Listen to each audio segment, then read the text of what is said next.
All right, I'm going to do an example from the Chapter 10 homework. So, a uniform rod of mass zero point 0.6 kilograms and length 2.6 meters is free to rotate about one end. If the rod is released from rest at an angle of 60 degrees with respect to the horizontal, what is the speed of the tip of the rod as it passes the horizontal position?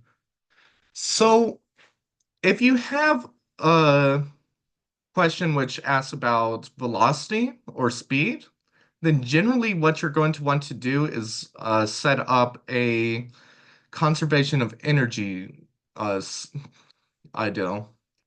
So you have U naught, the initial potential energy plus the initial kinetic energy is equal to the final potential energy and the final kinetic energy.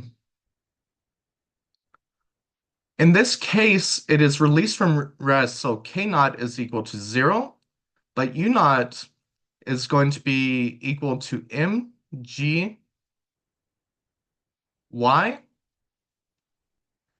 and then this is going to be equal to m times g times 0 plus the rotational kinetic energy, not the translational kinetic energy, because there is no translational kinetic energy in this case. It's just rotating. It's not moving with respect to the XY axis or anything like that. It's just rotating. So it's 1/2 I omega squared. So this is a pretty simple equation. MGY is just equal to 1/2 I omega squared, where I is the moment of inertia and omega is the rotational speed. So how do we find our initial Y? Well, first things that you need to note is that the gravity is going to be pulling from the center of mass, and therefore y is going to be relative to the center of mass.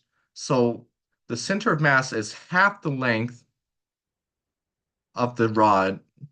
Is The center of mass is positioned half the length along the rod. So y is equal to L over 2 times sine of theta, because you're only trying to find the y component of this position. You're only trying to find the y value of this position, so you need to multiply by sine theta to get the y value. Now, what is I? I, for a rod that is rotating about one end, is equal to 1/3 m L squared.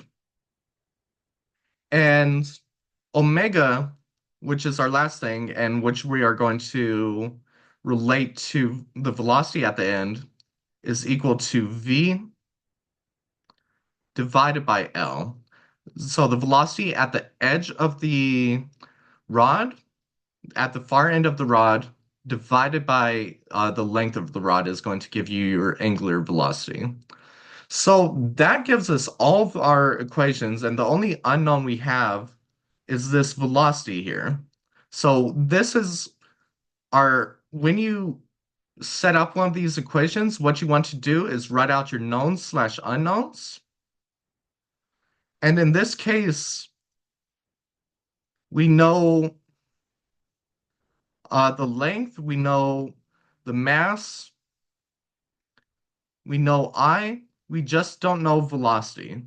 And then I'm just going to write out mass as being a known. So in this case, we're going to uh, replace all of these terms with what we determined was our values. So mg L over 2 sine theta is equal to 1/2 1/3 m L squared times v over L squared. So we can cancel out our m's and we can cancel out this 1/2.